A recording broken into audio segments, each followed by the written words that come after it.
Meron nga pala tayong pinuntahan na isa sa mga pinakasulit na kainan dito sa lugar ng Imus, Cavite. At eto nga pala yung Epic Chicken. Unlimited wings and unlimited tenders nga pala ang meron sila dito. At take note guys, pwede nyo nga din pala pagsamahin o pagsabayin yan sa isang order. Masarap at sulit dito dahil sa dami ng pa-unlimited nila. At may mga pa-side dish pa sila kaya panalo. Al fresco dining area nga din pala dito at nasa second floor ang pwesto. Malawak nga din pala ang parking area nila at located nga lang din pala sila sa Imus 96, Nueno Ave, tapat ng BPI. Pwede nyo din naman sila i-Waze o Google Maps. Type nyo lang Epic Chicken Imus. Narito na nga din pala ang kanilang mga ino-offer at pakipost na lang din para mas makita ninyo. Sinubukan ko nga pala dito sa kanila ay yung kanilang unlimited wings and tenders. Nasa halagang 549 pesos. Lahat na nga din pala na kung anong meron sa kanila na pwedeng kainin unlimited yung matitikman. Tapos guys, unlimited nga din po pala yung kanilang soft drinks. Sobrang masusulit nyo talaga yung mga pagkain nila dito dahil sa quality at masasarap mismo ng kanilang mga timpla. Ang sasarap ng sauce nila dito at may bago nga din po pala sila na sauce, yung sea sauce. Okay din yung kanilang chicken wings, masarap siya at ang daming flavors. Hindi rin magpapatalo dito yung mga side dish nila, talagang masasarap din at para sa akin nagustuhan ko ito mismo. Talagang sulit dito sa Epic Chicken at hindi nagpapatalo lalo na sa mga trending. Talagang pinupuntahan ito ng mga tao. Kaya kayo ba, gusto nyo ba matikman yung mga pagkain nila? Aba, puntahan nyo na to, Epic Chicken Imus. May isang branch nga din pala sila sa Maginhawa, Quezon City. At ayun na nga din pala guys, hanggang dito na nga lang din po pala tayo. At kita-kits na lang ulit sa next vlog. Sa mga gusto nga po pala magpapromote dyan, ay PM nyo lang po ang aking FB page. Basta support local lang tayo at huwag sa sugal.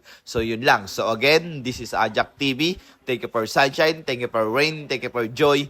Ingat, salamat, bye-bye, bless!